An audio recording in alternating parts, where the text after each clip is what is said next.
TV Box чи TV Stick Rocktech GB1. Один із самих прикольних зараз на ринку з технологією VS10.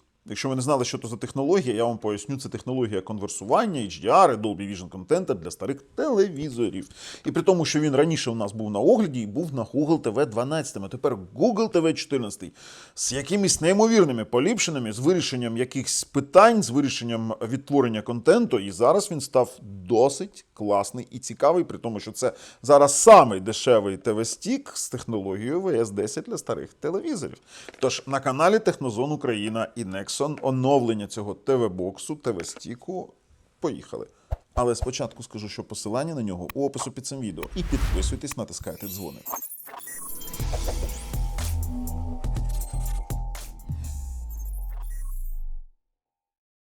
Дивіться, зараз ціна його складає 3190 гривень. Я вам, це не остаточна ціна, якщо ви використовуєте промокод на technozone.com.ua, то ви отримаєте ще знижку і подарунок переплату Nexon максимальні 6 місяців і Світ ТВ L. Тариф 6 місяців для нових абонентів.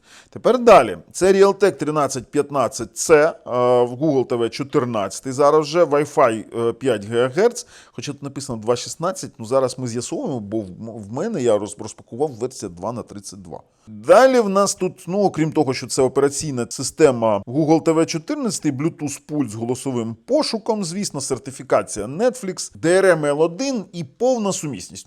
Все це є у нашому оригінальному огляді, але я б його не дивився, бо це зовсім інший стік після оновлення. На Аліекспресі ви його можете купити за 57 баксів 42 центи на даний час, але я думаю, що ця ціна протримається недовго, буде дорожчати.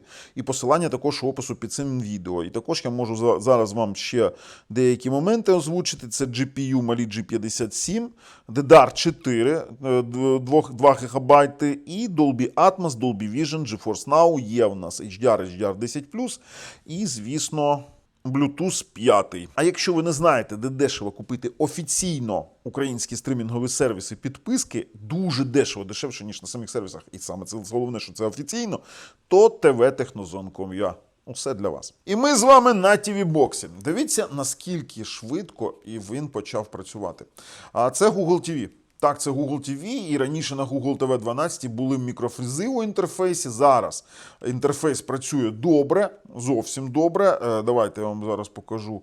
Якщо ми підемо у налаштування, екран, ми зараз побачимо, що це в нас 4К 60 Гц. І що саме цікаве, ви там могли тільки що побачити, що він під'єднаний до LAN J45. Так, це TV-стік. Це TV-стік, у якого немає ніяких інтерфейсів LAN, але скажу так, він зберіг на Google TV 14 можливість працювати через перехідники і під'єднання SSD і LAN портів. Відразу можливе.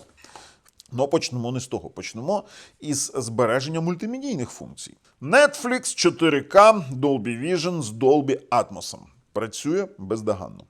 Тобто спокійно відтворюється, спокійно працює, і тут питань якби не виникло.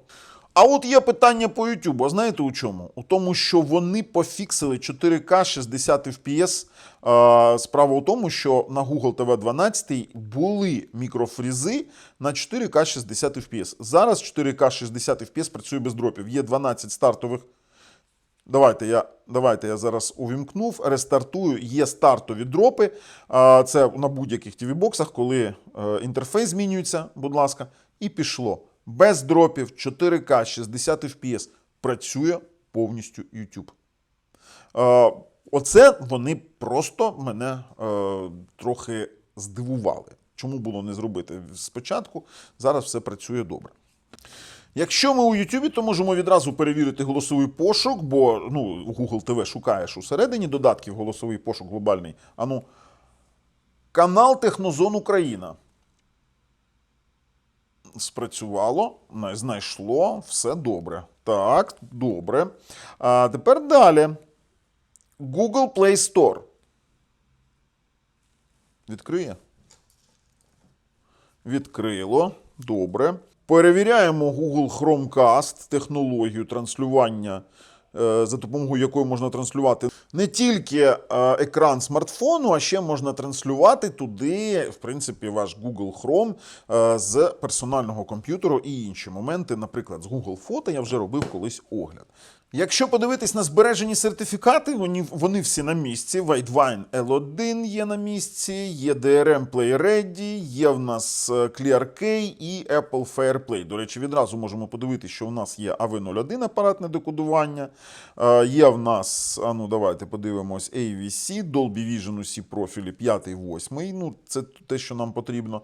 Є в нас 265 кодек, MPEG 2, VP8, VP9.2.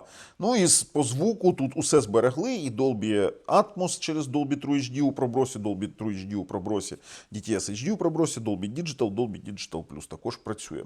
А те, що там є DRM L1, це означає, що усі стрімінгові сервіси України, наприклад, там Megogo, от, будь ласка, вам показую. Бачите, в нас стартануло, перемикаю канали дуже швидко всім. Megogo, Світ ТВ, Nexon, ЮТВ.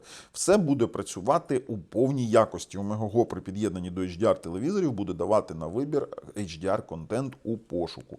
Це дуже важливий момент. До речі, так як можливо під'єднати SSD через перехідник, звісно, ми повинні з вами перевірити, чи бачить він ці перехідники. Бачить XFAT, NTFS, дискові системи. Давайте спробуємо високобітрейтні фільми. Зараз в мене VS10 увімкнено. І, до речі, відразу ви зараз бачите, як це працює без VS10 і з VS10. Зараз все працює ідеально. Тобто ви можете відтворювати контент з Dolby Vision HDR на SDR-телевізорах з конвертацією. Да і просто так LG New York 4K, дуже високобітрейтний ролик, який я люблю для тестування, спрацьовує ідеально. Тобто на зовнішніх жорстких дисків ви можете все відтворювати. Якщо казати про мінуси також є. Вони не пофіксили адаптивний Dolby Vision. І вам прийдеться обирати, у якому форматі дивитись все на TV-стіку. Чи це Dolby Vision, чи HDR10, чи SDR. Чи є додаткові ці VS10 режими, наприклад, DV on SDR, тобто Dolby Vision на SDR. Також ми бачимо підтримку до 4К 60 Гц, і у цілому TV-стік дійсно працює прикольно. До речі, знаєте що, тут же ж я забув вам сказати, що є ще на дистанційному керуванні інфрачервона опція налаштування кнопок додаткових. Тобто ви можете додати пристрій якийсь і керувати, там, наприклад, телевізор ваш. Обираєте бренд і все, і налаштовуєте додаткові кнопки.